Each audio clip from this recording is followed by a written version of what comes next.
Buenas tardes para todos y para todas. Muchas gracias por atender nuestra invitación que hemos liderado desde la Dirección de Investigaciones en el marco de la estrategia de Investigando Ando.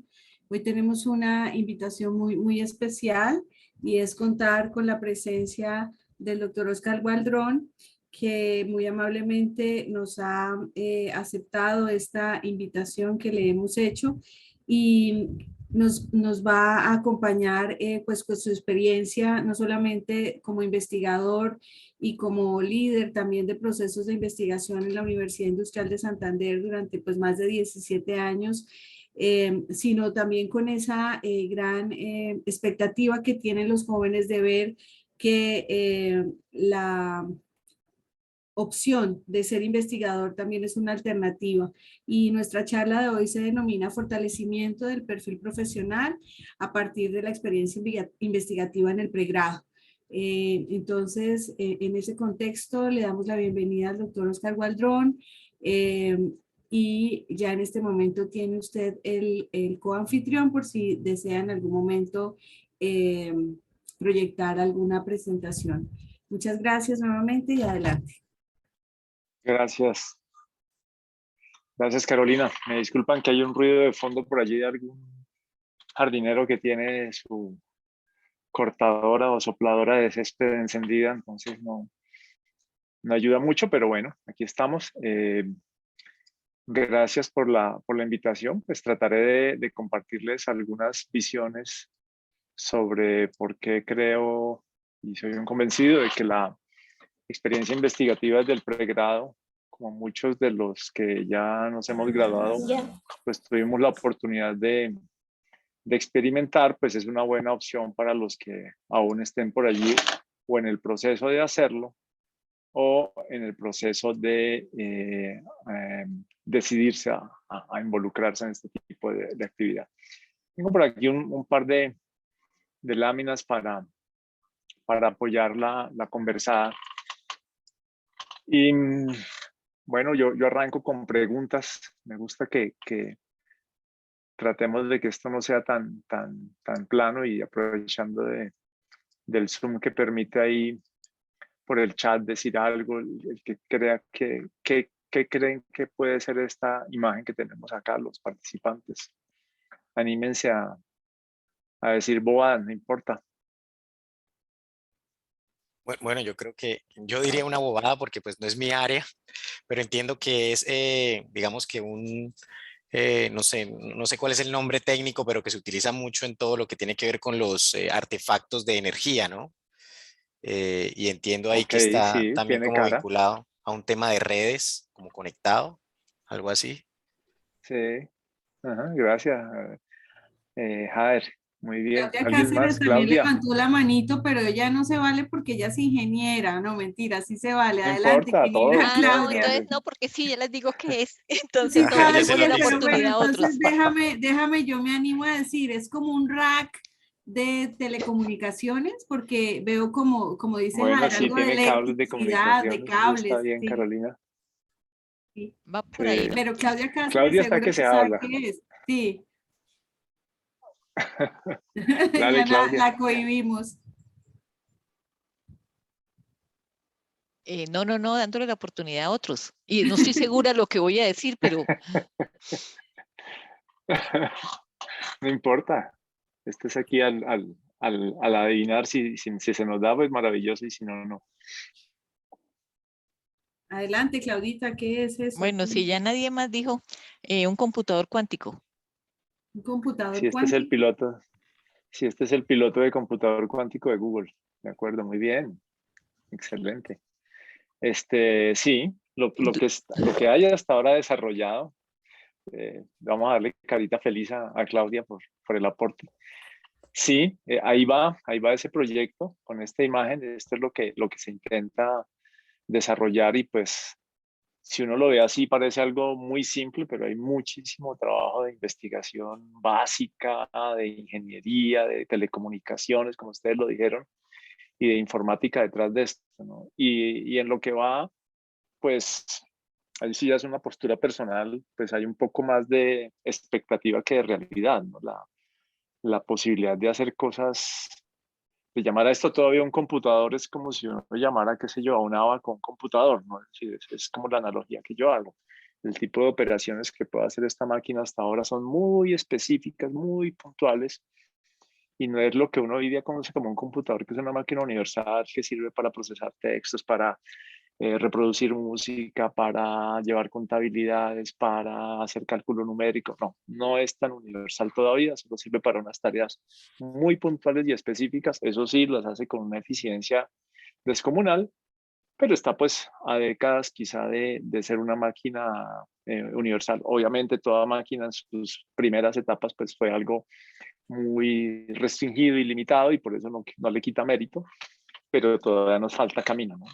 Pues ya se volvió una carrera de todos los gigantes tecnológicos tener algo en esta ruta y pues yo, ¿por qué la usé? Pues porque tiene que ver con la investigación y porque me parece chévere. Así no encaje del todo 100% con las competencias o el temática de competencias de la charla, pero me parece una buena cosa para hablar de investigación y a dónde nos puede conducir la investigación como proyectos tan salvajes y de avanzada como estos. Pero bueno, con eso rompimos el hielo. Y me meto a un tema, digamos, ya más cercano al que nos convocó hoy en la charla, y es las competencias clave para el aprendizaje a lo largo de la vida. Hoy día, pues en todos lados nos viven eh, recordando que el aprendizaje no es algo que empiece y termine, que no es algo que simplemente yo obtuve mi diploma del pregrado y automáticamente no tengo nada más que aprender, sino es algo que tengo que seguir fortaleciendo, que el mundo es cambiante. Seguramente muchos de ustedes han visto las gráficas ya clásicas del futuro de los trabajos, de cuáles son los trabajos que tienden a desaparecer, de cuáles son los que en principio se mantienen.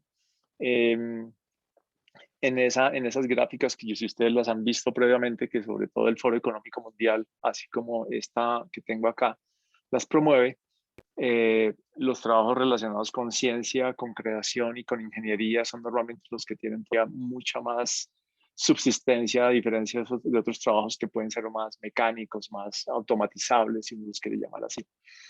¿Y por qué llamo la atención sobre estas competencias? Pues porque hay aquí tres categorías que me parecen súper interesantes para empezar esta conversación. Una, las que uno puede llamar como de los conocimientos clave que se pueden aplicar a casi cualquier tarea hoy día, que están a la izquierda en morado, que es todo lo que tiene que ver con competencia lectoescritora, con la competencia numérica, con la competencia desde el lado científico. Fíjense, lo tiene ahí explícito y no es porque se vaya a ser científico, sino porque es una competencia que empieza a volverse importante y relevante en cualquier contexto.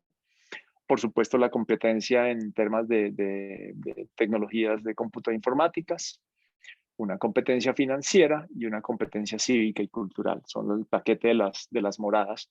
Pero resalto que ahí está la científica, es algo que vale la pena también en cuenta y por eso arranco con esta. Pero hay una pregunta en el medio y es, ¿cuáles son esas competencias que nos permiten aproximarnos a los desafíos complejos? Y es una que ustedes ven en casi toda mapa de competencias de no importa qué profesión, qué programa de formación, qué organización que esté reclutando, y es el pensamiento crítico y la capacidad de resolver problemas. Y si hay algo que la investigación le ayuda a uno a desarrollar es eso, desde definir un problema, desde establecer una metodología para resolverlo, desde contrastar una serie de hipótesis que pueden llevarnos a la solución, o desde darnos cuenta de que esa no es la solución y que también es un camino duro o muy duro en la ciencia, y es el fracaso. Muchos experimentos, muchos proyectos, muchas hipótesis, una vez que son contrastadas con la experimentación, pues concluyen que por ahí no es la cosa. Y es parte del desarrollo y de la formación del científico llegar a tener, por un lado, la estructura mental de darle forma a todo ese proceso de resolver problemas por esa ruta del pensamiento crítico, como de incluso al nivel ético y de integridad científica de reconocer que uno no va a forzar una solución simplemente porque es mi proyecto. Yo simplemente, pues, si lo que dio fue que por ahí no es, pues tristemente toca apagar y volver a empezar con exploración de otra hipótesis o de otra salida, porque por allí la evidencia que recibimos es que esa no es la salida. Hay otra ruta que es la ruta de la creatividad para resolver problemas complejos, que también se usa mucho en ciencia, porque uno tiene una pregunta de investigación, pero la respuesta no está dada. Hay aproximaciones de trabajos previos que le permiten a uno entender algunas posibles respuestas que se han explorado, pero no necesariamente la ruta está ahí clara. Y parte del pensamiento creativo y de lo que uno siempre trata de hacer en ciencia es entender lo que han hecho otros, pero tratar de desprenderse de todo ese trabajo previo para pensar por fuera de la caja e imaginarse una solución nueva a un problema científico que uno ha planteado. Y a su vez hay otras dos competencias que ahorita vamos a reforzar y a seguir profundizando, que son la comunicación y la colaboración, que sí que son bien fuertes en el marco de un trabajo o de un proyecto de investigación. Y ya vamos a profundizar un poquito más sobre ellos. Y luego hay unas calidades o unas características digamos, de la personalidad, del carácter, de cómo los estudiantes se aproximan a su entorno. Y vemos 6 habilidades más o 6 aspectos más que hay que trabajar. El primero es la curiosidad, que por supuesto en el ámbito científico es la clave de absolutamente todo. El científico vive preguntándose el porqué de las cosas, el porqué de lo que sucede, que puede para todo el mundo ser cotidiano, para el científico vive cuestionando lo cotidiano. Está la iniciativa, pues, de emprender proyectos, está la persistencia, las famosas frases de que el trabajo científico es 95% sudor y perseverancia y 5% de genialidad, pues se puede equivocar en los porcentajes, pero no en la afirmación. La adaptabilidad, porque pues en la medida en que la ruta le va planteando unos nuevos desafíos, que los experimentos no funcionan, que la hipótesis no da, pues uno tiene que replantear los problemas. Exigen liderazgo porque en ciencia pues todo se hace en general. Son excepcionales las disciplinas, hay un par de disciplinas que no trabajan muy frecuentemente en equipo, pero en general la mayoría lo hacen en equipo y eso exige que haya un liderazgo en los equipos de trabajo, en los grupos de investigación, en los equipos que desarrollan proyectos. Y por supuesto, cada vez más la ciencia nos exige una, digamos, disponibilidad, una disposición a la sensibilidad por lo social y por lo cultural. En cualquiera de los entornos que uno desarrolle proyectos, siempre hay que hacer un tipo de interacción con otras culturas, cuando uno trabaja con otros países, con otras geografías, cuando uno trabaja en entornos sociales específicos, en algunas disciplinas, pues también hay que tener muy en cuenta los procesos culturales que allí se dan para no, digamos, entrar en conflicto o entrar en reversa con esos temas. Entonces, arranco con esta como marco general para la charla, diciendo que yo de todas las competencias que están ahí, yo creería que el trabajo en ciencia las aborda casi todas, sin excepción. Uno en ciencia tiene que manejar finanzas, uno en ciencia tiene que escribir, uno en ciencia tiene que hacer cálculos y cómputos numéricos, es decir, todos los 16 que están allí, de alguna forma, en mayor o menor grado, la ciencia las está reforzando.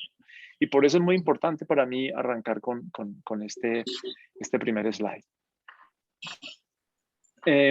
Ya sobre esa reflexión general, entonces vamos a tener 3 momentos en la conversada hoy. Siéntanse libres de interrumpir para controvertir, para complementar, para preguntar, y de manera que esto no se vuelva ahí un monólogo mío y ustedes allá tratando de soportarme hasta que yo diga se acabó la última lámina. Entonces, con toda libertad, esto es una conversadita aquí informal, entonces abren su micrófono y de una vez van preguntando, van complementando, van comentando. Entonces voy a desarrollar un poco más esa primera idea de por qué esa actividad de investigación fortalece las competencias, y es básicamente porque la I+D tiene estas 5 características que se discuten en todos lados donde se habla de I+D.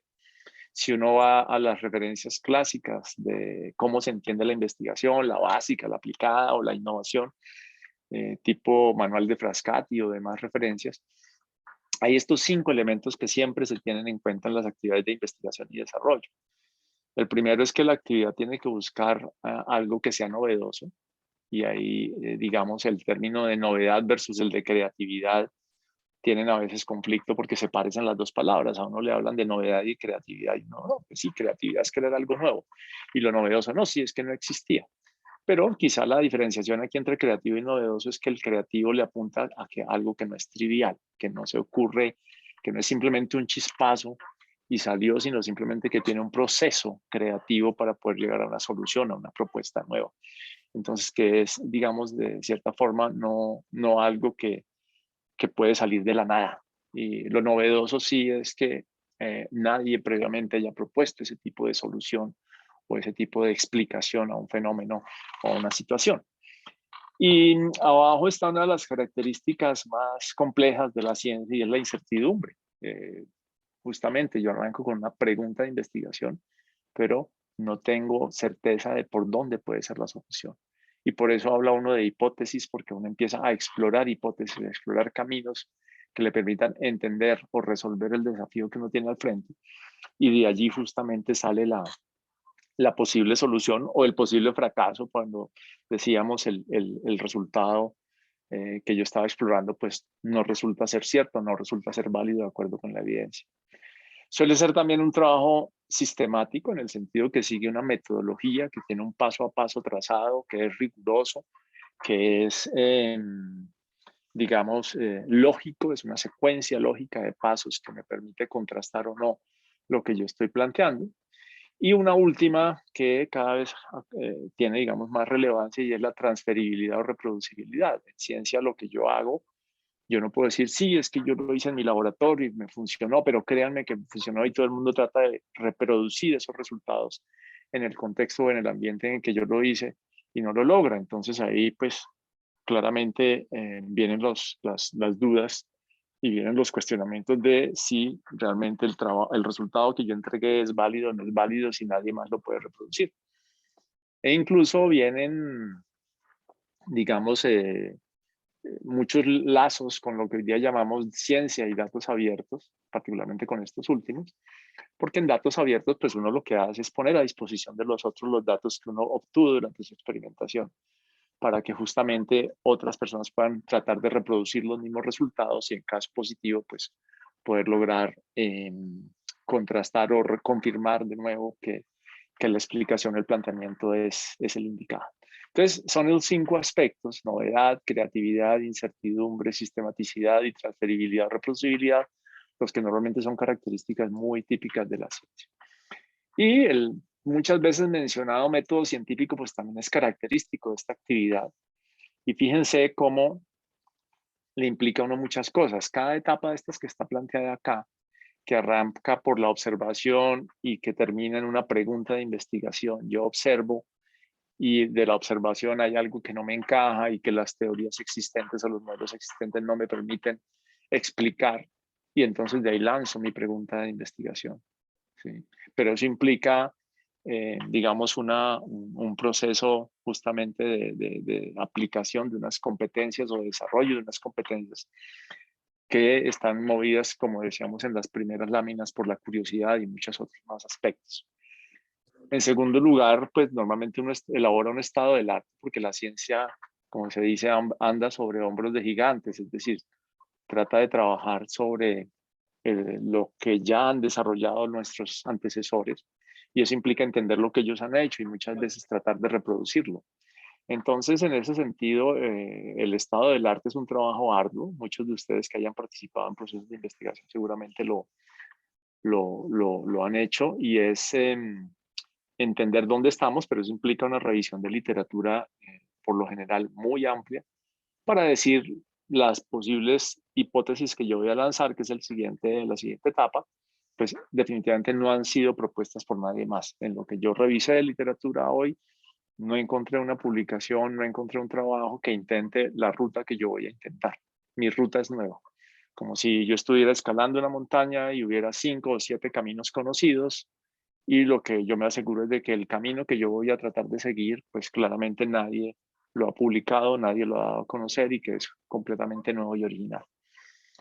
Y de ese planteamiento de hipótesis, pues en las ciencias que permiten o que uno llama experimentales, no todas lo son, pues tiene esa etapa de experimentación. En algunas otras, pues viene una etapa que uno diría de contrastación más que experimentación, cuando uno no puede experimentar en algunas ciencias directamente, ciencias económicas, ciencias sociales tienen más restricción para ello, pero en algunos casos se puede lograr. Y en la ciencia básica, pues por lo general, o en la ingeniería prima la experimentación. Entonces uno sale con su hipótesis a hacer una serie de experimentos que le permitan contrastarla, bien sea para que resulte verdadera o para que resulte falsa. De esa experimentación sale unos conjuntos de datos, por lo general cualitativos, cuantitativos, que una vez que se analizan, le permite a uno sacar conclusiones y elaborar un reporte que muchas veces conduce a más preguntas de investigación. Los artículos científicos cierran con una etapa de conclusiones y a veces vislumbran algo que llaman el trabajo futuro. Esto alcanzó a llegar hasta acá, pero nos surgieron 10 preguntas más a lo largo del trabajo. Y lo que llegamos es a más preguntas de investigación y se sigue avanzando en ese círculo. Entonces, fíjense, ahí hay algunos de los elementos del método científico y todo ello enmarcado en esa rectángulo gris allí que llamamos la ética y la integridad científica. Es decir, es una parte de valores súper fundamental para que la ciencia pueda confiar en los trabajos de los demás y no simplemente tener que volver a hacer todo lo que hicieron los otros.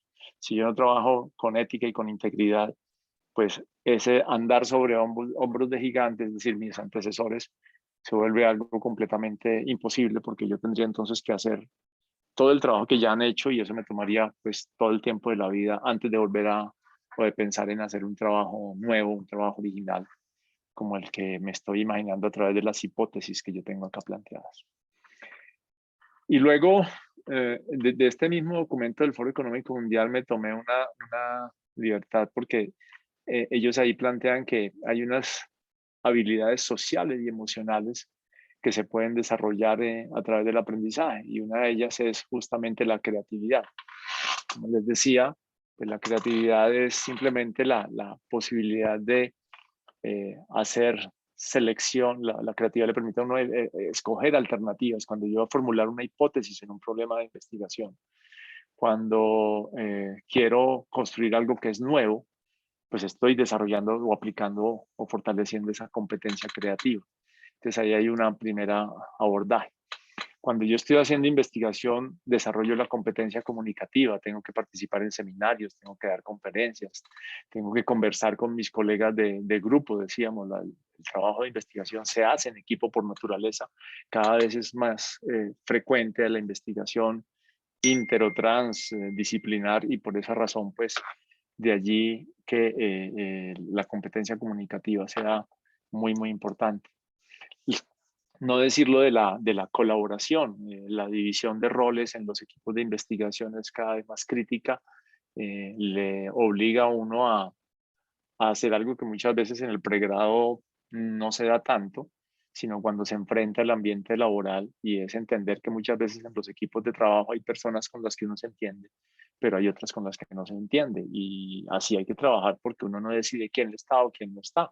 Uno es un miembro más del equipo de trabajo y creo que eso es parte de la competencia de colaboración y trabajo en equipo que hay que desarrollar. Ya lo habíamos dicho, el pensamiento crítico y la resolución de problemas, pues es una competencia clave a la hora de desarrollar un proyecto de investigación, de resolver una pregunta de investigación.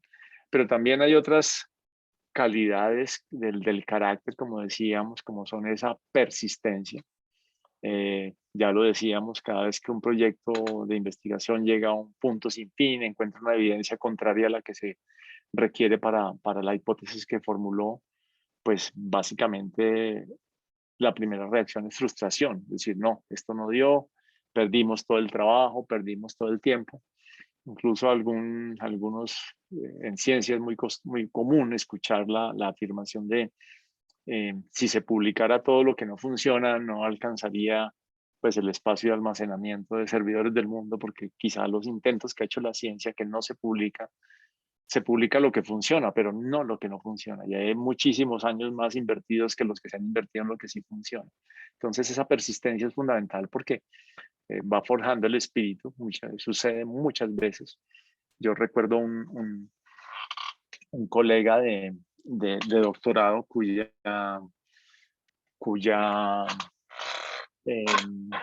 tesis llevaba ya 7 años y a los 7 años encontró que alguien publicó lo que él tenía desarrollado o avanzado en su tesis doctoral.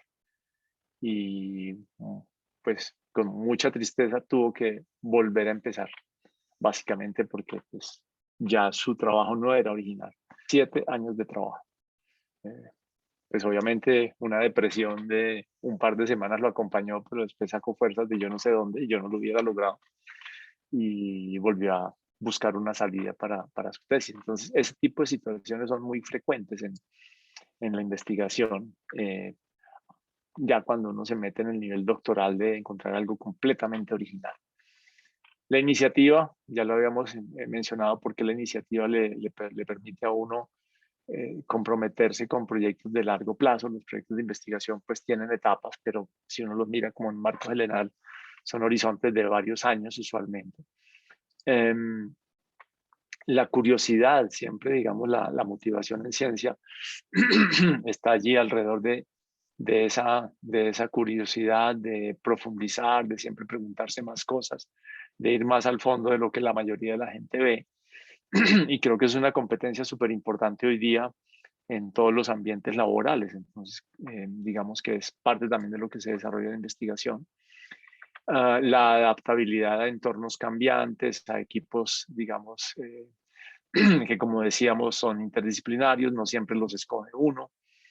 La capacidad de mostrar el liderazgo, no solo siendo el liderazgo tradicional de ser jefe, que es como se entiende, no necesariamente de la manera correcta, pero se entiende así, sino de quien participa e influencia a los demás, entendido el liderazgo en un sentido mucho más amplio y sobre todo esa generación de empatía que se requiere para ejercer esa influencia. Y ya habíamos hablado de esta, digamos, disposición a interactuar con otros que pueden tener visiones sociales o culturales diferentes a las nuestras. Aquí hay otra manera de ver la cosa, esto lo tomé de la Universidad de Canberra, que tiene también de una manera pues un poco reorganizada cómo un investigador desarrolla competencias tanto específicas para la disciplina como para otros temas. Digamos, aquí en el centro está lo que es específico de sus habilidades intelectuales, pero muestra cómo, y no voy a entrar en el detalle, las habilidades comunicativas, las actividades de compromiso e impacto, las actividades de gestión de la investigación, aunque pues de pronto desde el pregrado no se llegue a ese nivel, pero en niveles posteriores sí. Y cómo las actividades de desarrollo personal y profesional también podrían estar allí involucradas. Entonces, pues quizás otra manera de organizarlo, pero me pareció también interesante esta forma de presentar la historia. Voy a omitir esta y voy a pasar a, digamos, a lo que podría ser la aproximación a la acción y así, ¿cómo hago yo esto? Es decir, si me quiero vincular a una experiencia de investigación en pregrado, sin que esté hablando en particular de la universidad, en este caso, sino en general, pues cuáles serían mis recomendaciones quizás desde la experiencia. Lo primero es definir intereses personales, ¿no? Es decir, qué es lo que a mí realmente me llama la atención, qué temas. Cuando uno está cursando una carrera, quizá tenga cerca profesores que hacen investigación en un tema y en otro, y, y, y no hay que lanzarse, digamos, sobre la primera alternativa que uno tenga. Yo creo que lo importante es que uno diga, venga, este es el tema que a mí realmente me mueve, lo que me llama la atención, lo que con lo que me hace, digamos, vibrar, si lo queremos llamar así.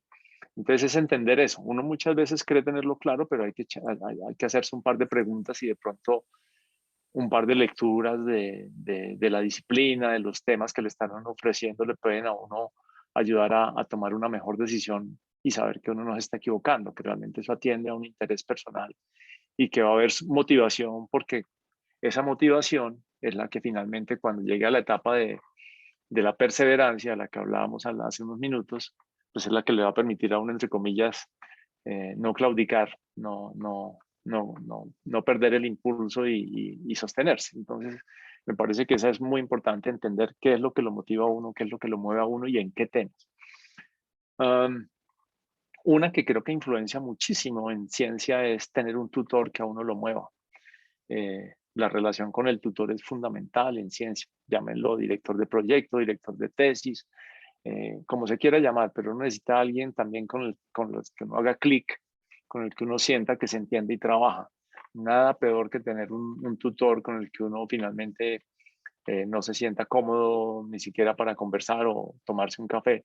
Ahí hay un colegaje, por más que uno sea el estudiante y él sea el investigador principal o director de proyecto, no es sencillo entender esa relación o desarrollar esa relación cuando eh, los caracteres o la forma de actuar no hay una, digamos, una acople, una empatía en ello. Lo mismo, yo pues he conocido personas, tanto colegas o compañeros o personas después que sufren de solo pensar que tienen que verse o que discutir con su director de proyecto o con su tutor y se les vuelve una pesadilla esa relación. Entonces hay que ser muy cuidadosos, incluso pedir referencias, conversar con la gente que ha trabajado con ellos para saber si es, qué sé yo, voy a decir aquí un par de bobadas, si se le estallan los Sparkies a cada nada y entonces es un tipo que medio personaje muy difícil de manejar, entonces pues nada, mejor con alguien que sea más razonable. O si a uno finalmente lo que le gusta es alguien que sea muy dinámico y muy entusiasta y todo el tiempo y va a encontrar a alguien que es un poco pasivo y plano en la actitud y en el carácter, pues finalmente uno se va a desencantar y esa relación de estudiante-tutor, pues insisto, es fundamental para que esto realmente lleve a buen puerto. Erwin, adelante. Muy buenas tardes, don Oscar. ¿Qué Mi tal, nombre Erwin?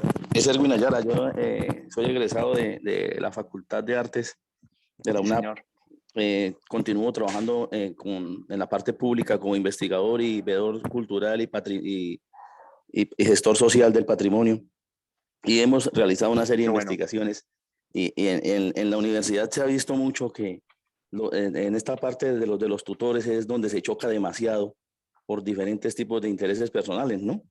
Sí, Entonces sí sería bueno un consejo o una guía en la cual los estudiantes, cuando estamos siendo estudiantes, tenemos ese tipo de encuentros con los tutores cuando no somos de su agrado o tenemos discordias o en cosas en las cuales no estamos de acuerdo. Me gustaría mucho una guía para saber cómo se debe enfrentar este tema con los tutores, que es lo más importante y lo que más desmotiva al estudiante.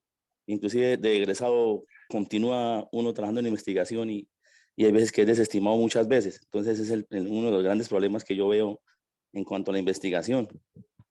gracias, Erwin. Sí, sí, definitivamente somos personas y no todos nos entendemos o nos llevamos igual. Y ya lo decía, la investigación casi en todos los campos se desarrolla en equipo. Yo recuerdo que en la UIS me decían o me insistían mucho en que en la filosofía, por ejemplo, el trabajo en equipo no era tan común, que era menos común, pero incluso uno a veces necesita auxiliares para búsquedas bibliográficas, para trabajo de campo, para cositas sencillas que el investigador principal no se puede poner a hacer. Y entonces uno termina interactuando con diferentes personas y la incompatibilidad de caracteres y de estilos es algo que uno tiene que aprender a gestionar ahí. Entonces sí, eh, chévere, valdría la pena, le dejamos ahí la inquietud a Carolina y a su equipo para que de pronto a partir de esta conversada se trabaje un poco en como un paso a paso, unas recomendaciones, unas pautas para que los estudiantes tengan un par de criterios o los guíe un poquito en esa ruta de seleccionar quién es su tutor. Entonces, creo que ahí lo importante es que siempre haya una relación un poco de respeto, por un lado, mediada por el respeto en los dos sentidos, y del estudiante al tutor de admiración, es decir, a mí un tutor me tiene que inspirar, que mover, entre comillas el tutor se lo vuelve a uno. Por ahí tenía un trabajo que encontré de una encuesta de cómo había sido la experiencia investigativa en estudiantes de pregrado y el impacto más fuerte lo había tenido el tutor, es decir, quien les había generado más impacto a los estudiantes en su experiencia era el tutor. Entonces, creo que es una de las decisiones más más importantes.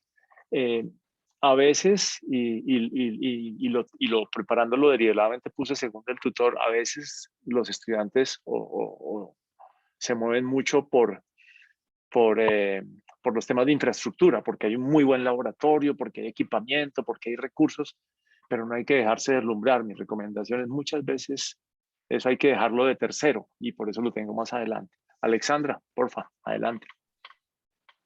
Sí, buenas tardes. No sé si me recuerdes, tú fuiste mi evaluador de pregrado alguna vez en la UIS. Uy, Sí, pero creo que sin no me cara recuerdo, me fue hace queda tiempo. difícil. Sin cara es difícil. Bueno, Sí. te comento pues una experiencia que yo tuve. Yo soy Ujú. estudiante, bueno, yo soy candidata a doctora Qué bueno. en un proyecto que es para mí increíblemente difícil y desafiante, primero porque no era mi área de experticia, se abrió la oportunidad, yo ingresé. Ujú. Digamos que yo soy ingeniera electrónica y mi proyecto es sobre transferencia tecnológica. Ya, Mm. sí, no más. Ujú. Fue algo increíblemente difícil porque tuve que tener muchos cursos, asistir a muchas conferencias para intentar ingresar en un tema que en Colombia inclusive no se maneja, a pesar de que se Ujú. hable mucho de que sí, se hace, pero por ejemplo tú entras a MinCiencias, no hay nada, hay como algo, como pajaritos en el aire, hay como que un intento, observo que Oxentia medio metió las manitas, medio entró a unas universidades, pero aún no lo veo muy claro, un panorama muy claro. Ujú. Me volví, digamos que esa necesidad de, como tú dijiste, capturar el conocimiento y yo no era capaz sola. Y más con este conocimiento que es tan desarticulado, porque yo sé que las iniciativas están, solamente que no son tan Ujú. visibles y más cuando estamos hablando de Latinoamérica que tiene un comportamiento endógeno en investigaciones. Em, Ujú. entonces, pues, digamos que el proyecto en el que estaba participando me dio la posibilidad de abrir un semillero, mi primer semillero, porque yo tampoco tenía idea de cómo es que se tiene que gestionar o qué es lo que se hace. Y cada vez que yo pregunto, dicen, no, pues el profesor propone proyectos y que le dice a los estudiantes, háganle. Y no sé tú, pero a mí me parece súper irresponsable que alguien se siente ahí con los brazos cruzados y le digan, háganle. Y yo reviso, ¿sí? Yo soy Sí, más de sí, los sí. que meten la mano con el estudiante que sufre, que hace los proyectos como uno mismo, que se sienta al lado y o sea, me vuelvo Ujú. como coinvestigadora de a quien Ujú. estoy apoyando. Muy bien. Entonces, digamos que ese semillero muchos estudiantes se emocionaron y me pidieron como directora. También, primera vez que era directora. Y Víctima del éxito. pasé de cero a dirigir 15 proyectos, no, 13 proyectos de pregrado. Y eso era así como, termino semestre, listo, acabo de ser, siguen los siguientes, y tin, y tin, y tin. Entonces, empecé a notar que habían muchas cosas que yo podía automatizar. Por ejemplo, esta recopilación de literatura que tú dices, yo empecé a notar que nosotros, pues como investigadores, como que lo hacemos de forma muy tradicional y no usamos herramientas que ya están a nuestra disposición y que pueden disminuir nuestro trabajo considerablemente.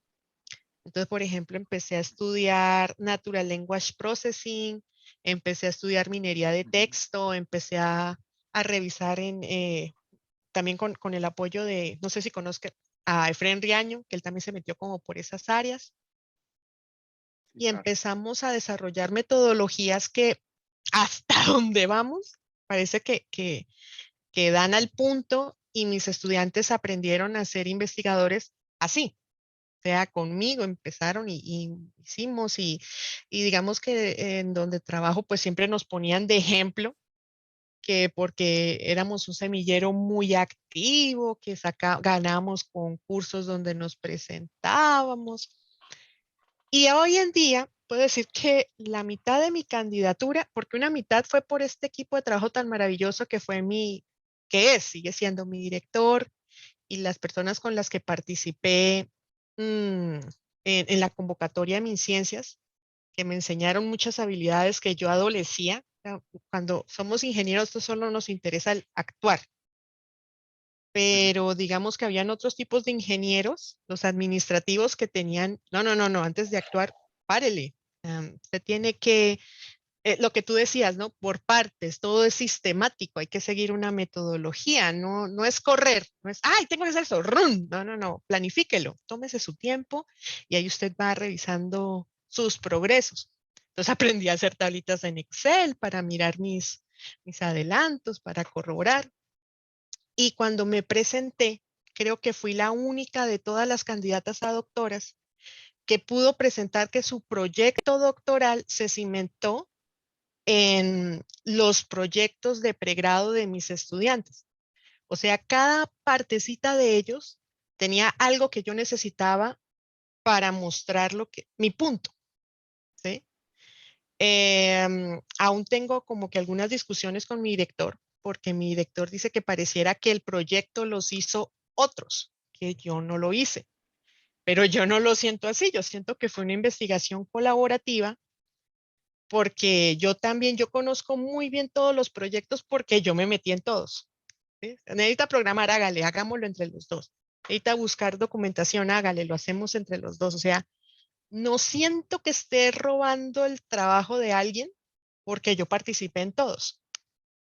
Los dirigí, pero también participé activamente. Y digamos que fueron proyectos muy bien avalados.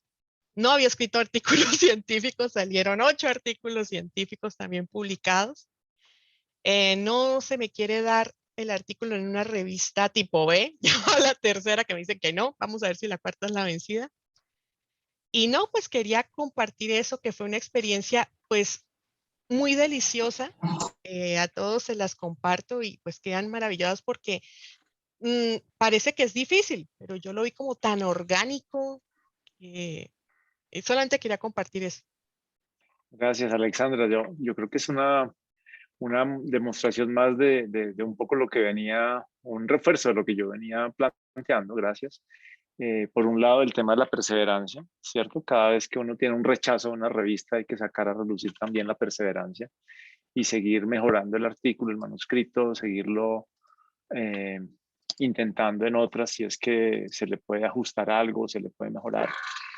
Ese trabajo en equipo con estudiantes que se acostumbran en algunas universidades y que veo que estás abriendo la trocha en tu caso, pues tiene siempre ese punto, ¿no? Y hay universidades que conviven mejor con eso que otras.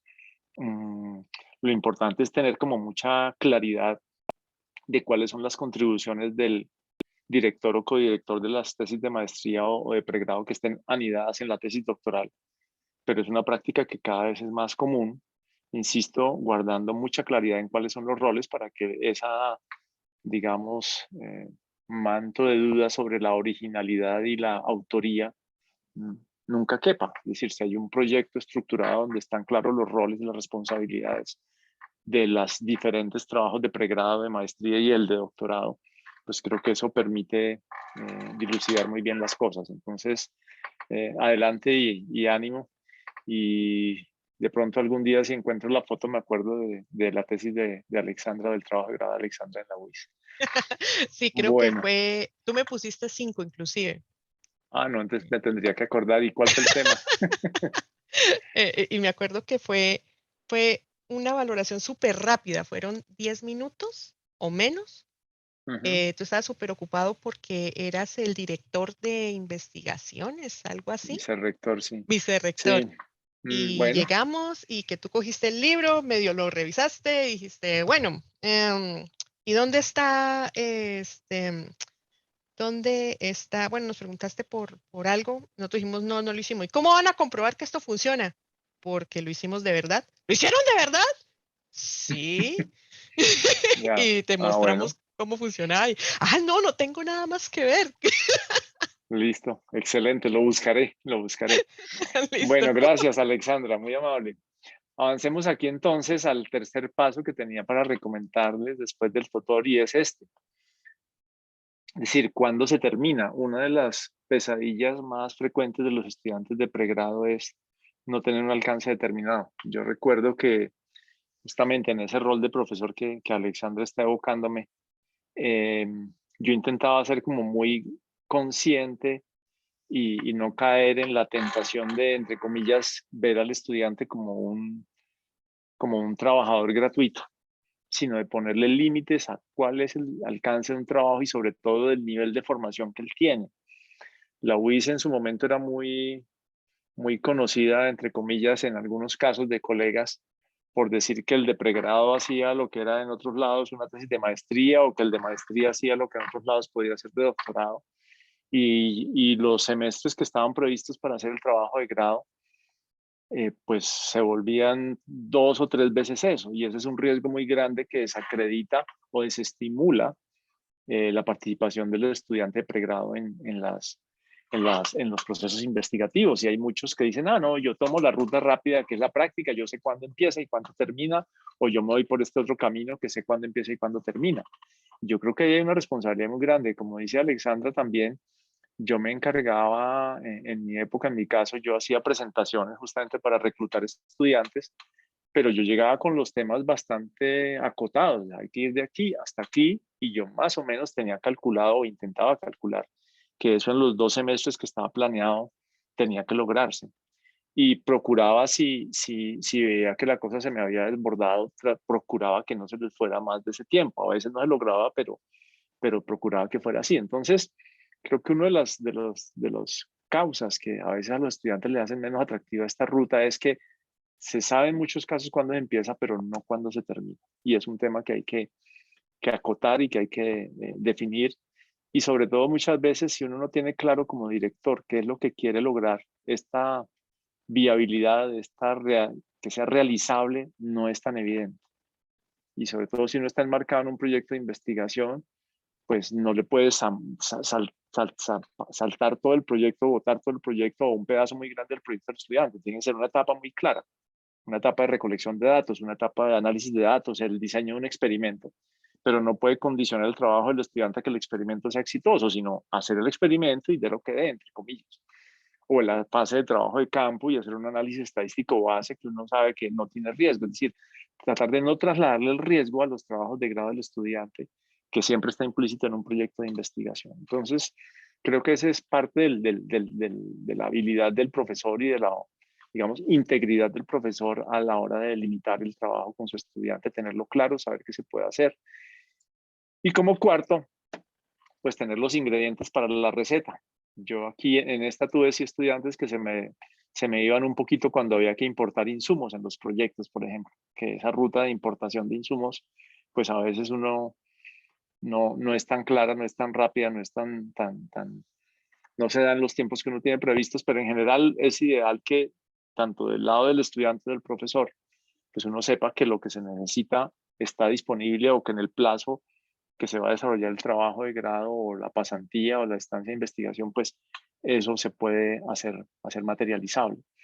Si esos recursos no están allí, pues naturalmente empiezan a impactar el aspecto anterior, y es que el plazo que yo me imaginé, pues empieza a generar frustraciones y presiones, muchas veces con impacto hasta en las familias, ¿no? O sea, ¿cómo así que otro semestre más si usted no se ha graduado?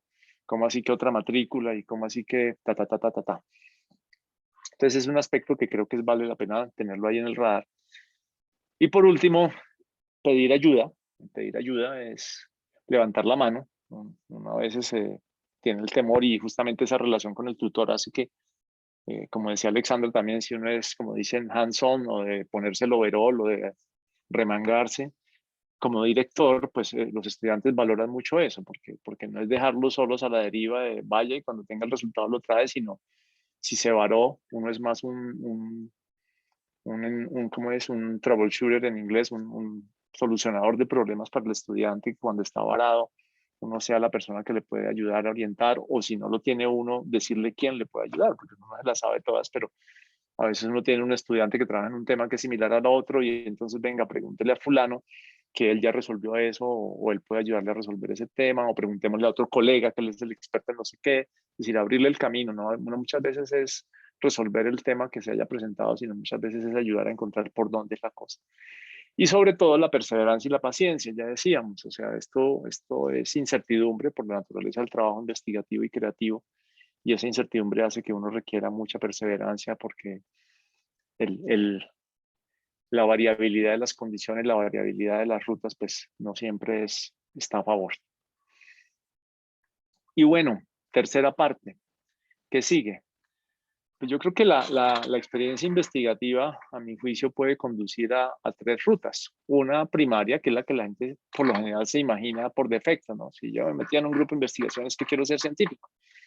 Y yo traté de expresarlo ahí en espesores y creo que esa es una minoría. Y uno como profesor no puede cometer el error de pensar que tus estudiantes van a ser todos investigadores. Muchas veces uno es investigador y le aplica esa misma lógica a todos sus estudiantes. Y uno no puede dejar, digamos, de lado como profesor el entender que esa flecha del centro, que pues no tiene unas proporciones exactas, pero sí deliberadamente es la más gruesa, entendiendo que la mayoría que terminen un programa de pregrado pues quieren o van a ejercer su profesión, tienen esa motivación y entonces no por eso uno tiene que pensar en el camino de la ciencia siempre, sino cómo ese camino de la ciencia le fortalece el ejercicio de la profesión, que es lo que la mayoría de los casos va a suceder con sus egresados. Entonces sí, la ruta de la ciencia es una opción, pero no es la de la mayoría. La de la mayoría definitivamente tiene que ser el ejercicio de la profesión. Y hay otra ruta que me llamó la atención poner acá, que sería la ruta del emprendimiento. Es decir, ahí está el camino que vía la creatividad de la que hablaba Erwin, de el desarrollo tecnológico que uno puede hacer en algunos proyectos, lo conduzca de pronto a un tema de emprendimiento y eventualmente se tome esa alternativa porque hay las condiciones o porque hay la vocación o porque hay el carácter. Acuérdense que para el emprendedor también se requieren otras habilidades también, a veces parecidas a las de investigador, pero que requiere mucho más terrenalidad para entender un poco lo que sucede en el entorno, lo que sucede en el mercado, qué es un producto que pueda tener oportunidades, qué es un servicio que pueda tener oportunidades. Eso es clave a la hora de escoger estos caminos. Entonces, pues estarían estas tres opciones de entrada. Yo me tomé esta primera alternativa de la ruta de la ciencia, que es la que está aquí a la izquierda, y la ilustré con ayuda de este diagrama de una universidad que se llama RWTH. No logré resolver ese acrónimo, es una universidad no tan conocida, pero el diagramita me gustó. Y mira un poco qué pasa con Alexandra y sus colegas de candidatos a doctores o que están en postdoctores y qué rutas siguen. Entonces uno puede tomar muchas rutas. Por lo general, la ruta que más se ve es la ruta que está arriba. Aquí la ruta del profesor, ¿sí? De ser un investigador avanzado, digamos, hace investigación e innovación avanzada, hace enseñanza, tiene una carrera como profesor, como conferencista, bueno, da sus clases. Esta, digamos, es una ruta, pero hay otras rutas alternas por el lado izquierdo en la ciencia, con diferentes roles en la investigación, ¿sí? Una es como profesor en la universidad, aquí lo ponen como University Reader, o sea, más del lado de la docencia. Otra por el lado de gestor de la investigación o gestor de ciencia. Esta es una ruta que no es muy común. Yo en lo personal, en algún momento tomé esa ruta cuando Alexandra lo mencionó que me volví directivo allá en la UIS, pues tomé esa ruta, yo la llamo la ruta de la burocracia de la ciencia, pero es gestión de ciencia. Y creo que es una ruta importante porque no porque yo la haya tomado, sino porque en general la gestión y la ciencia a veces parecen agua y aceite. Y la gente que hace ciencia dice que la gestión no es lo de ellos, pero en general casi que todo científico en la medida en que su carrera de ciencia avanza, indefectiblemente termina haciendo gestión para buscar recursos, para conformar equipos, para gestionar infraestructuras, para gestionar alianzas. Todo eso finalmente es gestión de ciencia. Y no es en sí la labor del proyecto, del laboratorio, del hands-on que hablaba Alexandra, sino va mucho más allá de ello. Y está también la alternativa del senior scientist, que quizás es la que antecede mejor al del profesor universitario, que normalmente los postdocs tienen esta alternativa de ser líderes de algunos temas de proyectos, de hacer algo de docencia, de tener algún cierto nivel de liderazgo. Están como en escala un poquito de de qué tanta profundización le requiere a uno en los temas. De pronto este de Science Manager requiere complementar otras habilidades.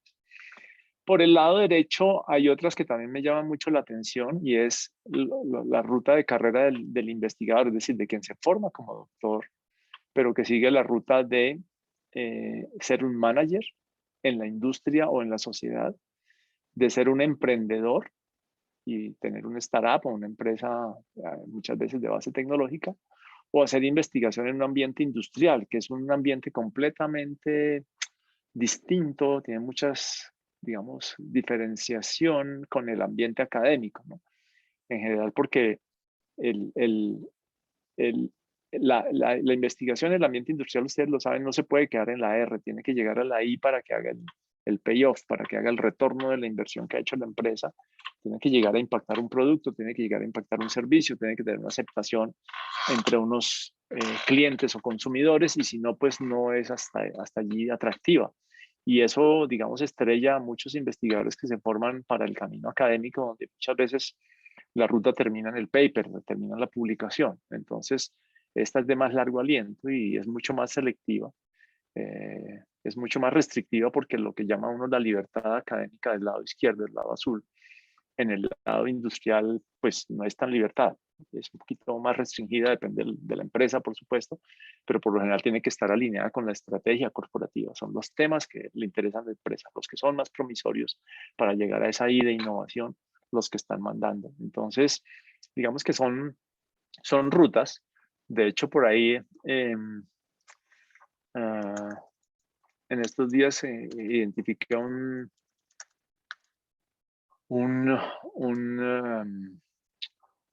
señor que es investigador, y voy a cambiar de la presentación para compartirles el website.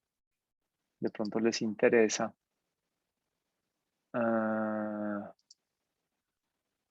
Para mostrarles este website de un tipo que insta a los investigadores, a las personas con formación doctoral, a tomar una ruta industrial, y lo llama la transición, y tiene todo un proceso de acompañamiento para que un PhD tenga ese camino. Entonces tiene un programa de entrenamiento de cómo hacer esa transición. Y cuando uno le escucha un poco la historia al tipo, pues él hizo esa transición, y lo que se encarga hoy día, o de lo que vive, es de publicar libros. Este es el tipo, de publicar libros y de dar conferencias para ver cómo logra que la gente se mueva de la ruta del lado izquierdo, digamos, que yo tenía en la transparencia o en la lámina, al lado derecho, es decir, al lado industrial. Y dice, bueno, es una cuestión de tomar la decisión y de trabajar un poco el perfil, de trabajar algunas competencias, y el tipo hace ese servicio de acompañamiento o coaching, como lo llaman otros. Entonces, ese cheeky scientist es ese camino. Bueno, pero ¿qué más hay? Digamos que también hay una alternativa, y es muy cercana a la alternativa de innovación, que es esa solucionador de problemas. Yo creo que cada día hay más plataformas de innovación abierta, y sin necesidad de volverse un emprendedor ni de vincularse a la industria, uno puede, por la ruta de la formación en investigación y la experiencia investigativa, tener alguna aproximación a este tipo de oportunidades. Y no sé si son familiares de pronto. Esta es una plataforma ya vieja, pero hay muchas de estas que se llama Innocentive, en las que simplemente hay solvers y retos de empresas que publican situaciones que tienen que resolver, y los solvers ofrecen posibilidades. Entonces allí alguien que tenga algo de experiencia en investigación, pues no necesariamente es la condición, porque la plataforma no exige nada, pero quizá alguien que tenga experiencia en investigación tiene más oportunidades de irse por esta ruta de volverse un solver en alguno de estos esquemas de innovación abierta que hoy día se mueven en muchos lados. Y finalmente está la ruta del emprendimiento, de la que hablábamos también un poco, de cómo ese paso por la experiencia investigativa me permite a mí identificar oportunidades, de pronto ir a ser como el inventor o el coinventor de alguna tecnología con alguien que tiene también conocimiento de mercado, si es que yo no lo tengo, si yo estoy más en el laboratorio, entonces me puedo aliar con alguien que tenga ese conocimiento de mercado del que se habla acá y encontrar una oportunidad, reconocer una oportunidad entre los dos de una tecnología con un espacio en el mercado. No basta con que la tecnología sea la buena, sino que exista un nicho de mercado amplio o un nicho reducido, pero que exista.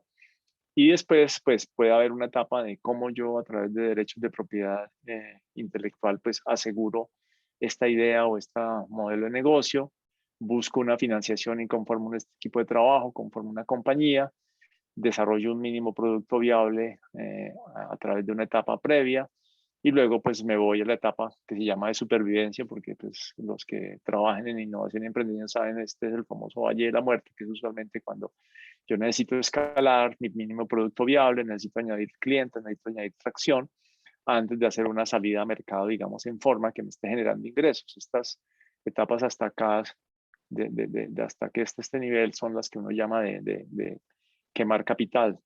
Y de ahí en adelante ya uno empieza a generar algunos flujos de ingresos, pero hasta aquí todo es gasto. Entonces son etapas duras, es una ruta dura y creo que es importante tenerlo claro.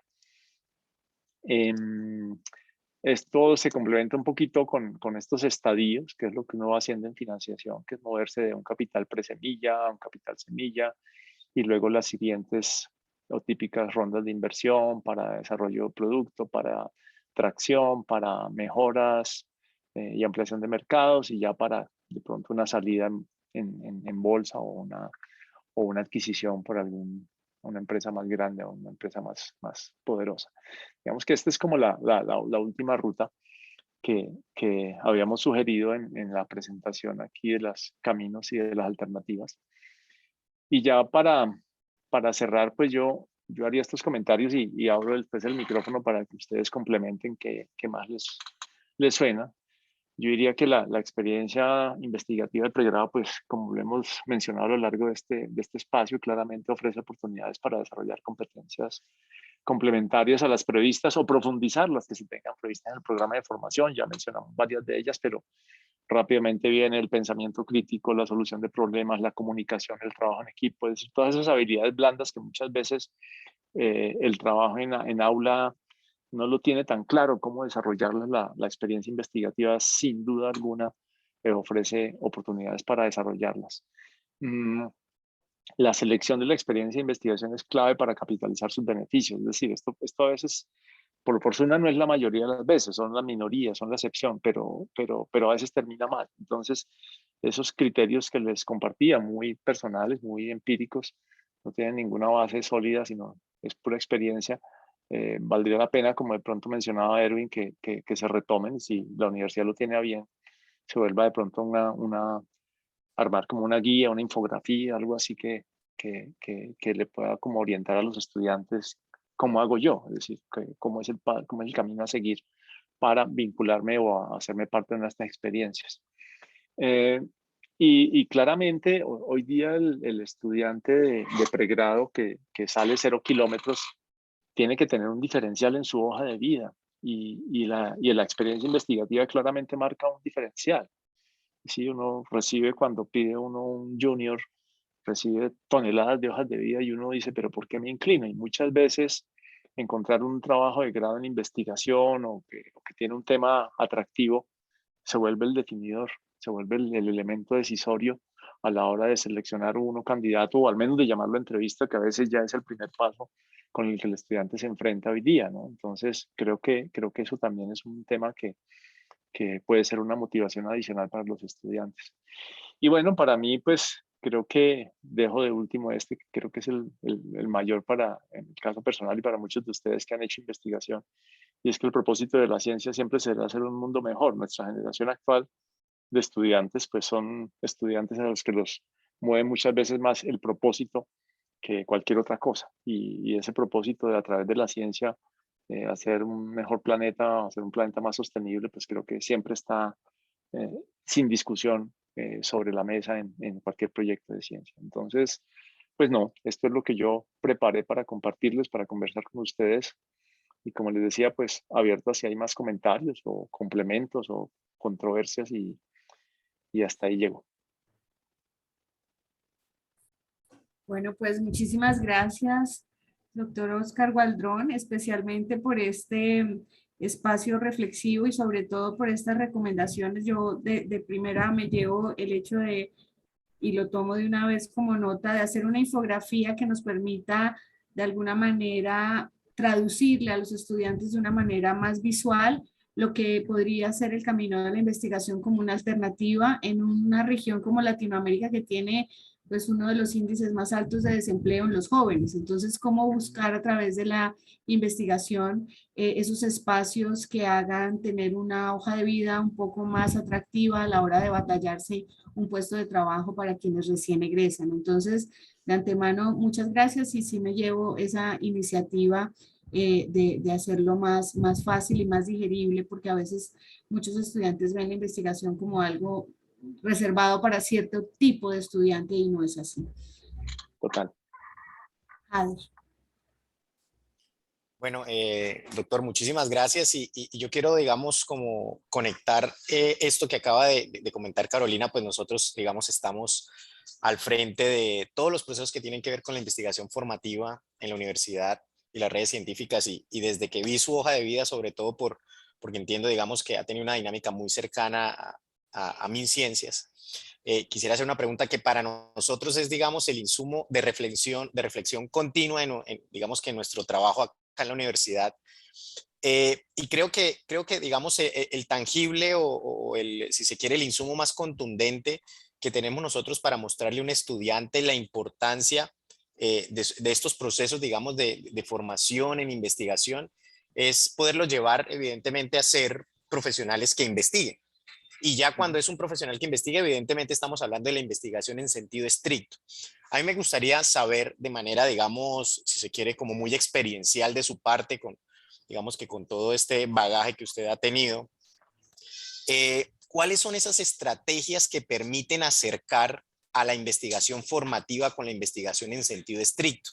Como le decía, para nosotros es la reflexión constante, toda vez que es casi que el insumo más contundente que uno le puede llevar a un estudiante. ¿Sí? Es de ejemplo, cuando todo esto se materializa en un joven investigador, por ejemplo. Entonces, a mí me gustaría saber cuál es, digamos, esa estrategia o qué, digamos, consideraciones claves tiene usted para hacer que esa brecha sea cada vez más cercana o que tenga, digamos, un link o una conexión mucho más clara. Ajá. Pues a ver, sí, le hablo desde la experiencia, ¿no? Yo creo que la clave está en que el profesor tenga realmente una actividad investigativa formal permanente, porque solo en esa medida uno puede intentar muchas veces a lo largo de su labor docente que esa investigación formativa se aproxime y cierre esa brecha de la que habla Jader. Si no, la investigación formativa sigue quedándose en un nivel muy, ¿cómo llamarlo? Muy desconectado, muy aislado, es decir, se queda solo en el propósito formativo. Cuando uno tiene proyectos de investigación en marcha, y ni siquiera tienen que ser proyectos de una magnitud muy grande, como mencionaba Alexandra, esta idea de anidar trabajos de pregrado en los de posgrado, sea maestría o sea doctorado, maestría de investigación, por supuesto, es una estrategia interesante porque si uno hace una planeación de proyectos, uno puede ir desarrollando o haciendo una desagregación de actividades, lo que uno en gestión de proyectos llama una estructura de trabajo, y encontrar actividades que uno puede llevar al aula de un proyecto de pregrado, de un proyecto de maestría, de un proyecto de doctorado. Y yo creo que ahí ya uno va cumpliendo los dos propósitos, ¿sí? Uno, pues acercando mucho más al estudiante diciéndole, usted está en pregrado, esta actividad es formativa, pero hace parte o contribuye a una investigación formal. Entonces va uno conectando los dos mundos. Pero eso requiere un trabajo, digamos, deliberado en dos sentidos. Uno, y es que, pues obviamente dialogue, la docencia que uno hace, dialogue con los proyectos que uno desarrolla y no vayan a estar desarticulados. Eso no sucede en todos los casos. Obviamente, esto de lo que le hablo es más fácil en los niveles superiores, es decir, últimos años, cuarto, quinto año de formación, que en los niveles básicos. Los niveles básicos no siempre es tan fácil conectar porque pues uno está a veces en temas muy, muy de fundamentación conceptual, de ciertas cosas que no conectan allá. Pero hay que hacer ese esfuerzo. Ahora, esa, digamos, es una ruta. El otro tema, pues, por lo general también es las auxiliaturas de investigación, que yo creo que para los estudiantes de pregrado son una oportunidad interesante. Hay a veces auxiliaturas de investigación. Pues me acuerdo, en la UIS teníamos unas auxiliaturas ad honorem, simplemente se le daba al estudiante la evidencia de que él había sido auxiliar de investigación y eso le marcaba una cosita en la hoja de vida distinta que él tenía ya como soportar. Pero pues había que buscarle y definirle formalmente un rol en un proyecto para que él se acercara de esa parte formativa a el mundo real. Ya esta sería una estrategia 1 a 1, ¿no? Porque sería no de toda la clase, sino de un estudiante. Y la última que se me ocurre es a nivel de esos trabajos que a veces hay, no sé cómo los llaman, las universidades los llaman de diferentes maneras, pero son trabajos que tienen como a niveles intermedios, como en tercer año o en cuarto año, que tienen como trabajos integradores, que ahí también uno podría hacer Los cierta integrales. conexión ya no a nivel curso, sino a nivel ciclo de formación, cerrar ciclos de formación con trabajos de investigación con algún nivel de formalidad, entre comillas, muy acotados, muy definidos, de manera que no se vuelvan una tesis o un trabajo de grado, sino que sean mucho menos que eso, es decir, con un alcance muy claro. Entonces yo creo que por ahí habría otra ruta. Entonces, recapitulando 3 niveles, ¿no? Uno, llevando al aula de clase habitual experiencias de proyectos de formación, de investigación de niveles no tan avanzados. Segundo, vinculando auxiliares de investigación con los equipos de investigación, pero estudiantes 1 a 1. Y tercero, ese tipo de trabajos y alternativas de proyectos integradores que lleguen a conectar con algo del mundo de la investigación formal. Eso se me ocurre hasta ahora, Jader, así muy a quemarropa. Vamos a revisar el chat si hay alguna pregunta o si hay alguna otra manito levantada que no hayamos visto. Ok, hay una manito levantada. Ah, pero es la tuya. Bueno, la Marta. dejar. Sí, ok. Sí. Vale, pues muy bien. Muchísimas gracias entonces al doctor Oscar Waldron. Gracias a todos los asistentes por haber participado y los esperamos pues en la siguiente charla de Investigando Ando, que será este viernes y que tiene mucho que ver con, con esta charla que hemos tenido el día de hoy, y es ya ver cómo hay alternativas de convocatorias y de participar en postulación de proyectos de investigación a través del Sistema General de Ciencia e Innovación del país. Entonces, nos vemos y los invitamos para el 22 a las 2 a la siguiente charla. Muchísimas gracias a todos y muchísimas gracias al doctor Oscar Waldron. Feliz noche. Doctor Oscar, muchísimas gracias. Gracias a ustedes. Buena tarde.